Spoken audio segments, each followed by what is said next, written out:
సింహరాశి వారికి 16వ తారీఖు 7వ నెల 2025 నుండి 31వ తారీఖు 7వ నెల 2025 వరకు ఈ 15 రోజులు గోచార ఫలితాలు సశాస్త్రీయమైన పద్ధతిలో చెప్పుకునే ప్రయత్నం చేద్దాము.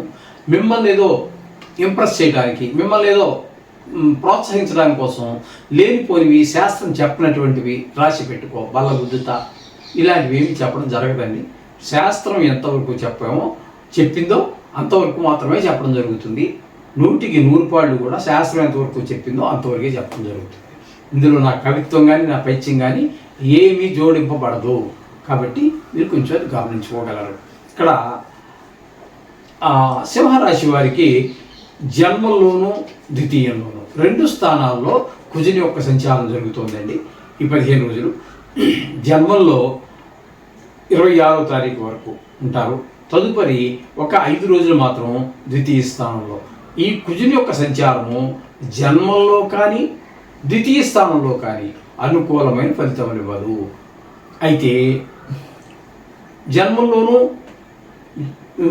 వేరే ఫలితాలు ఉంటాయి జన్మంలో, అలాగే ద్వితీయంలో వేరే రకమైన ఫలితాలు ఇస్తూ ఉంటాడు. అవి ప్రతికూలమైన ఫలితాలన్నీ కూడా వేరుగానే ఉంటాయి.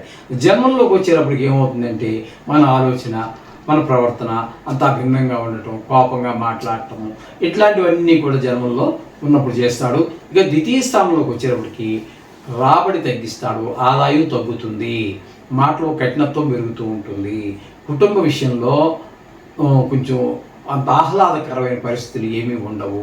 ముఖ్యంగా కొన్ని గాయాలు కూడా అయ్యేటట్టు, కుజుడు కనుక అనుకూలమైన పరిస్థితులు లేకపోతే గాయాలు అయ్యే అవకాశం కూడా ఉంటుంది. కాబట్టి ఈ విధమైన ఫలితాలని ద్వితీయ స్థానంలో ఉన్నప్పుడు కుజుడిస్తాడు. ఇకపోతే జన్మంలోనే కేతుగ్రహ సంచారం జరుగుతోందండి. ఇక్కడ ఇప్పుడు మనం చెప్పుకున్నాం కదండి, జన్మంలో 26వ తారీఖు దాకా.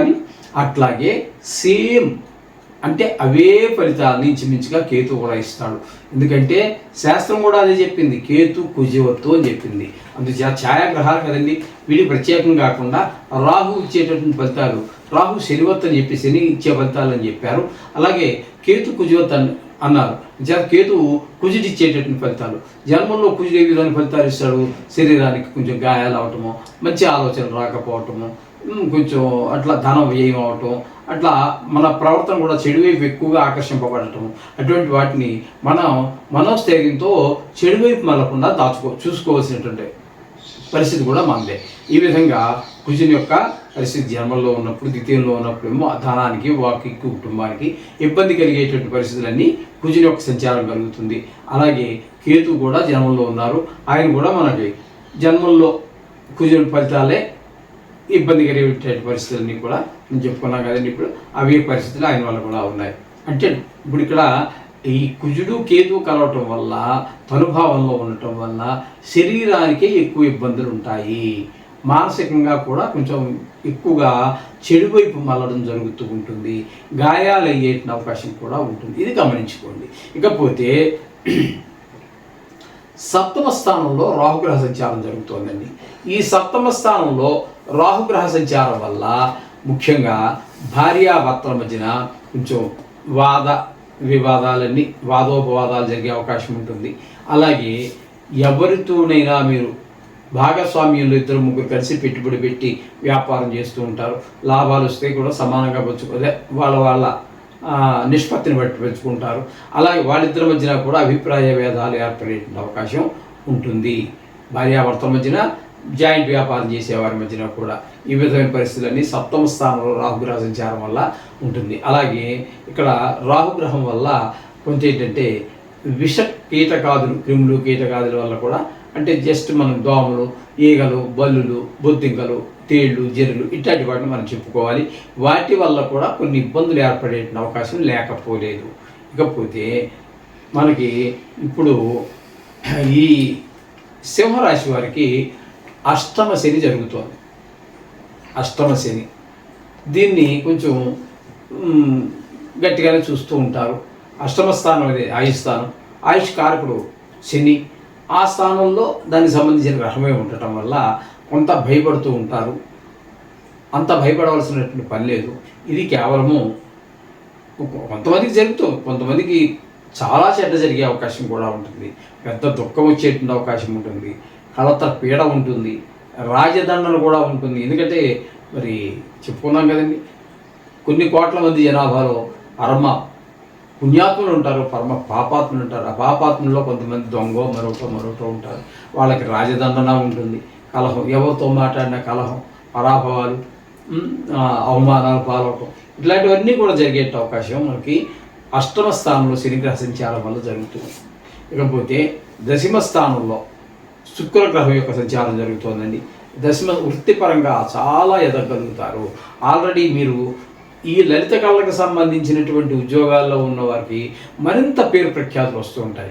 మామూలుగా ఉద్యోగం ఏదో ప్రభుత్వ ఉద్యోగమో లేకపోతే ప్రైవేట్ ఉద్యోగం చేసుకునేటటువంటి వారికి కొంతవరకు చూపించినప్పటికీ ఆయనకి ఇష్టమైనటువంటి లలిత కళలు ఉన్నాయి కదండి, వాటిలో చూపించేటటువంటి వారికి, వాటినే వృత్తిగా స్వీకరించి బతికేటటువంటి వారికి మరింత లాభాన్ని చేకూర్చే అవకాశం ఉంటుంది. సినిమా రంగంలో వారికి, టీవీలో రంగంలో వారికి, సోషల్ మీడియాలో ఉన్న వారికి చాలా అనుకూలంగా ఉంటుంది. అలాగే షేర్ మార్కెట్లో పెట్టుబడి పెట్టేటటువంటి వారికి కూడా శుక్ర భగవాన్ యొక్క అనుగ్రహం వల్ల చాలా లాభాలు చేకూరేటువంటి అవకాశం మనకి గోచరిస్తూ ఉన్నది. ఇకపోతే ఏకాదశ స్థానంలో గురు సంచారం జరుగుతోందండి. ఏకాదశ స్థానంలో గురు సంచారం అంటే సామాన్యమైన విషయం కాదు. లాభస్థానంలో గురువే ధనానికి అధిపతి. అటువంటి వాడు ఆ లాభస్థానంలోనే ఉన్నారు అన్నట్టయితే అక్కడ మీకు వద్దంటే డబ్బులు అన్నట్టుగా ఉంటుంది. బాగా ఎక్కువగా అంటే వద్దంటే డబ్బులు వద్దని ఎవడో అండో, కానీ ఏంటంటే అది వాడుక పదంగా ఉంది అంటే ఎక్కువ డబ్బులు వస్తాయని అర్థంలో మాట్లాడుతూ ఉంటారు. ఆ విధంగా ఉంటుంది. అలాగే సోదరులు అందరూ కూడా అనుకూలంగా ఉంటుంది. అందరూ కుటుంబంలో అందరూ అనుకూలంగా ఉండటం ద్వారా మరింత ఆదాయం పెరిగే అవకాశం కూడా ఉంటుంది. ఈ విధంగా అలాగే ఏదైనా వ్యవహారంలో నైపుణ్యం కనిపిస్తూ ఉంటుంది. ఈ విధంగా మొత్తం మీద ఏకాదశ స్థానంలో గురు యొక్క సంచారం చాలా అద్భుతమైన ఫలితాన్ని మనకి ఈ సింహరాశి వారికి అందజేస్తూ ఉన్నారు. ఇకపోతే వ్యయ స్థానంలో రవి యొక్క సంచారం జరుగుతోంది. వ్యయ స్థానంలో రవి సంచారం చెప్పుకోవాలి అన్నట్టయితే కొంచెం ఇబ్బందికరమైన పరిస్థితులే ఉంటాయి. అక్కడ కొంచెం అనారోగ్యం అవి ఇట్లాంటివన్నీ ఇంట్లో ధన వ్యయం, ఆరోగ్య వ్యయం అంటే అనారోగ్యం అనమాట. ఈ విధమైనటువంటి ఫలితాలన్నీ కూడా మనకి ఈ సూర్య భగవాన్ వల్ల కలుగుతున్నాయి. అలాగే వ్యయ స్థానంలో బుధ భగవాన్ యొక్క సంచారం జరుగుతోంది. బుధుని యొక్క సంచారం వల్ల కూడా డబ్బులు ఖర్చు అయిపోవటం, అలాగే శత్రు భయం, ఈ విధంగా మనోవిచారం, కడత నష్టం ఇవన్నీ జరిగే అవకాశం వ్యయ స్థానంలో బుధుని యొక్క సంచారం వల్ల కూడా జరుగుతూ ఉంటుంది. ఈ విధమైన ఫలితాలన్నీ కూడా వీళ్ళకి మనం చెప్పుకోవాలి సింహరాశి వారికి. అయితే కొన్ని గ్రహాలు అనుకూలత ప్రతికూలత ప్రతిసారి మామూలు చెప్పుకుంటా, నేను అది చెప్తానండి, ప్రతిసారి చెప్తాను, కొంచెం దాన్ని మీరు ఓర్పు వహించాలి. అది ఎందుకంటే నా కోసం కాదు, మీకోసమే. మీరు ఓర్పు వహించడం కూడా మీకోసమే. నేనేం చెప్తున్నానో దాన్ని ఆచరించండి. ఎందుకంటే చెప్పుకున్నా కదా, రాములు వారైనా కృష్ణుడైనా మానవ జన్మ ఎత్తితే అనేక కష్టాలు పడ్డారు. అంతే, మానవులు మనం కర్మ అనిపించడానికే పుట్టాము. కాబట్టి మంచి కర్మలో అనిపించాలి, చెడు కర్మలో అనిపించాలి. మంచి వచ్చినప్పుడు హాయిగానే ఉంటుంది, చెడు వచ్చినప్పుడు తక్కువ 10 మందితో చెప్పేసుకుంటాం, భగవంతుడు ఏంటో ఇలా చేశాడు అనుకుంటాం. ఏం చేయడంటే మనం చేసిన కర్మలే మనకు అలా వస్తూ ఉంటాయి. దైత్యం తప్పించుకోవాలి అన్నట్టయితే వీటికి సంబంధించినటువంటి నవగ్రహాలు మీరు విన్నారు కదండి.